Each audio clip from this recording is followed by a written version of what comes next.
Assalamualaikum warahmatullahi wabarakatuh. Kami dari kelompok 5.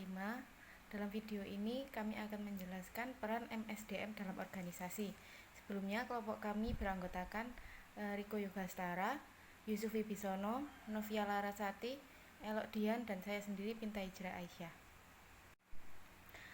Pengertian manajemen sumber daya manusia atau MSDM adalah ilmu dan seni yang mengatur hubungan dan peranan tenaga kerja agar efektif dan efisien yang membantu terwujudnya tujuan perusahaan atau organisasi.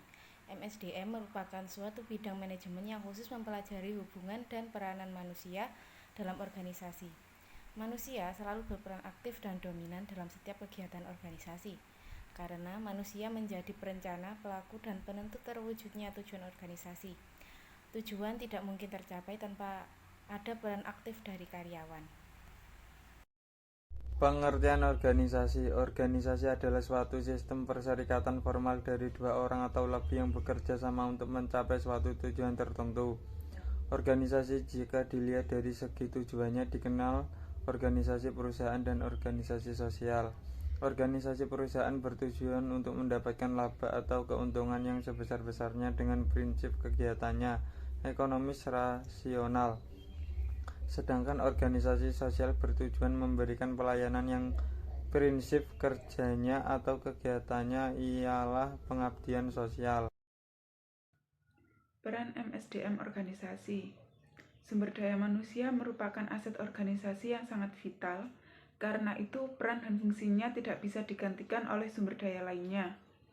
Apabila serangkaian kegiatan telah disusun dalam rangka mencapai tujuan organisasi, maka untuk pelaksanaan atau implementasi kegiatan tersebut harus diorganisasikan.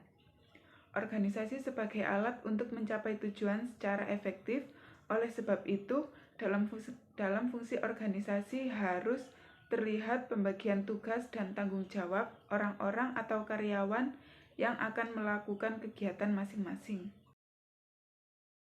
Untuk mencapai visi misi dan tujuan tersebut, tentu manusia tersebut harus mempunyai nilai kompetensi karakteristik.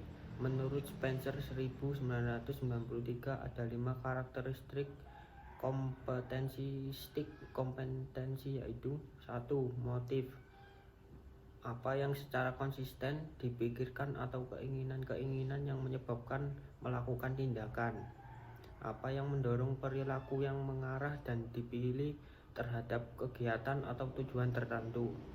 2. Sifat ciri bawaan, trait, ciri fisik dan reaksi-reaksi yang bersifat konsisten terhadap situasi atau informasi. 3. Konsep diri, self concept, sikap nilai dari orang-orang. 4. Pengetahuan, knowledge, yaitu suatu informasi yang dimiliki seseorang pada bidang yang spesifik. Pengetahuan merupakan kompetensi yang kompleks.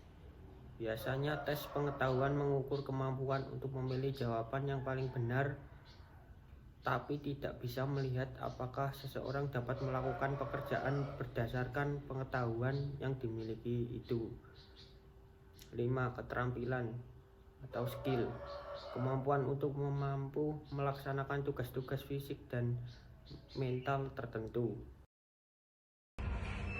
Walaupun demikian, agar peran sumber daya manusia tersebut dapat sinkron dengan visi, misi, tujuan, dan harapan organisasi, maka manusia sebagai salah satu sumber daya harus dapat melakukan penyesuaian terhadap perkembangan organisasi yang semakin kompetitif.